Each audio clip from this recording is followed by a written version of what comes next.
The best time to have planted a tree was 20 years ago. The next best time is today, not tomorrow. Hello, friends. This is Stella Sanobokelo, welcoming you to the Family Enrichment Hub. Thank you for supporting the hub to the point where we have reached. I truly appreciate you. Today, I want to be speaking about preparing for life after formal employment, and that is retirement. Why am I speaking about retirement on the Family Enrichment Hub? Retirement has a way that it affects the dynamics of our family life. It has a way that it affects our mental, our spiritual, our financial, and our general well being as a couple and as a family. And so it is an important aspect of our family well being. It's an important aspect that needs to be addressed at family level in order for it not to distort the well being and the equilibrium of your family dynamics. A story is told of a gentleman who used to work in a certain organization, and when he retired from that place, he continued going to town. And in the evening, he would come back home with the regular newspapers that he used to come back with during the time he was still formally employed until one time, when his wife needed a certain clarification at his place of work, she called in and she got a rude shock of being told that her husband had long been retired and was no longer an employee of that organization.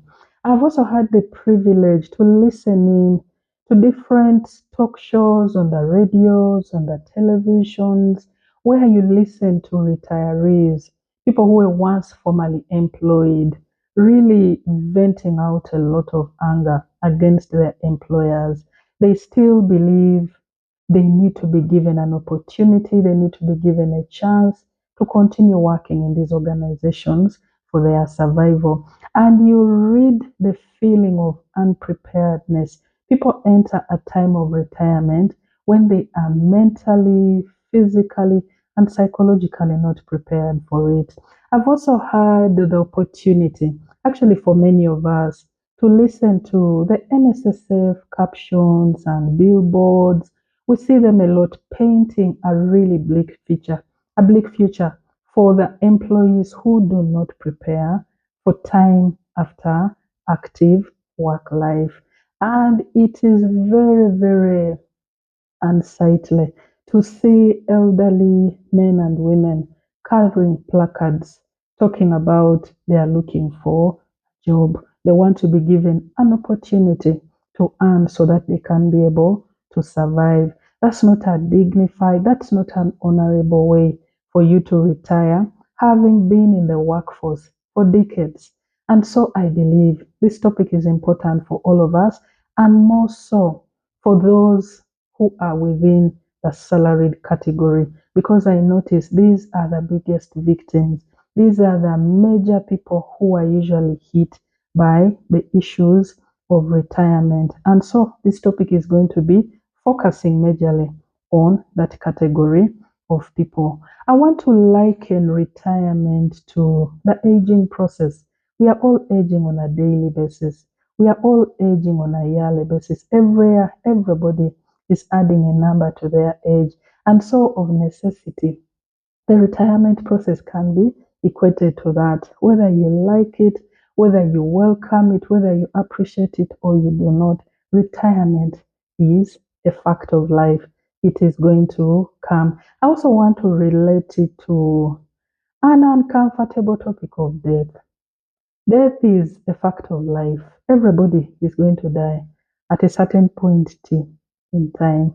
And so once you appreciate that retirement is like death, that you cannot avoid, you cannot dodge it. You can postpone it, but you cannot dodge it forever. A time will come when it has to happen. That is what retirement is. However long and excellently and brilliantly you execute on your day-to-day mandate in the workplace, a time is going to come when you have to transition into retirement.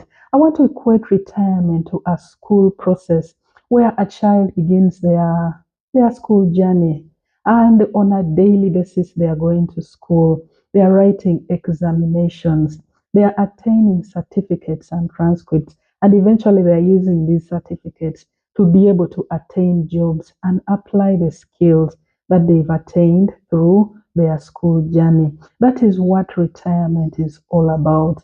It is about the time that you spend in your former place of employment, knowing that at certain time is going to come when you will have to transition into the place of retirement where you're applying all the skills, all the learnings, all the beautiful things and experiences that you've seen within the place where you've been working, and you apply all this into your own life. So, retirement is a fact of life.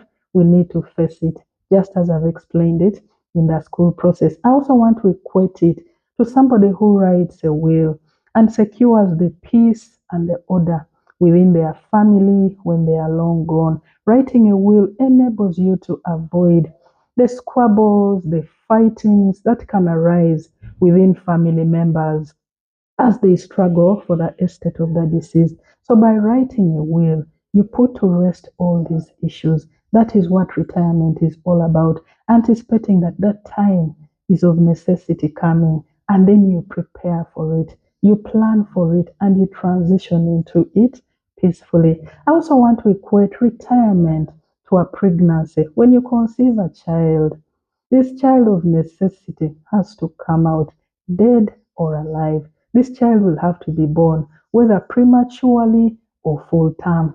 Either way, a child has to be born. That is what retirement is all about. Whether you're comfortable with it or not comfortable with it, whether you pretend about it or you know about it.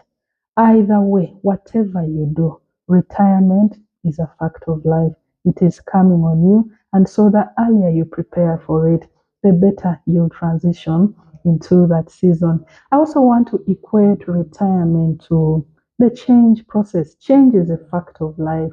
Change is a part of our daily living. They say change is the only constant in life. Everything around us is changing at a very fast pace. Our technology is transitioning on a daily basis. Our tastes and preferences, our food choices, everything around us is changing on a daily basis. And so, if you appreciate that everything about life is changing every day, surely what guarantee do you have that when you enter the workforce, you are not going to transition? You're not going to move on. Accept it. Retirement is coming, and work and deal with it. Anticipate it, and you will embrace it in a more positive way. I also want to compare it to a scenario for those of us who have parents who are retirees.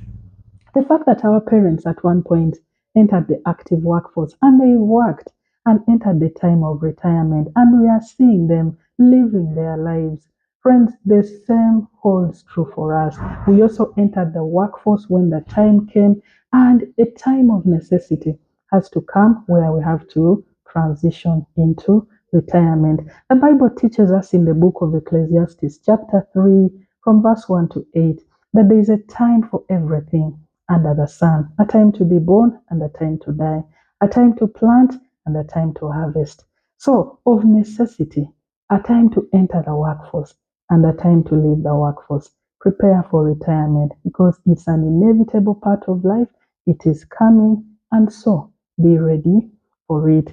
Allow me share some insights with regard to this topic. Many financial experts will agree that the best time for you to prepare and plan for your retirement is when you've just gotten a job. Just as our opening quote told us that the best time to have planted a tree was 20 years ago, and the next best time is today, not tomorrow. So immediately you get a job, you better begin planning and preparing for the time when you will be exiting. And then there is also another thing which has been a puzzle, generally speaking, within society, that the way organizations are managed and run, and so many organizations are posting excellent returns on an annual basis.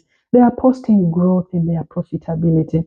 They are posting growth in their share capital. They are posting growth in so many aspects of their organization.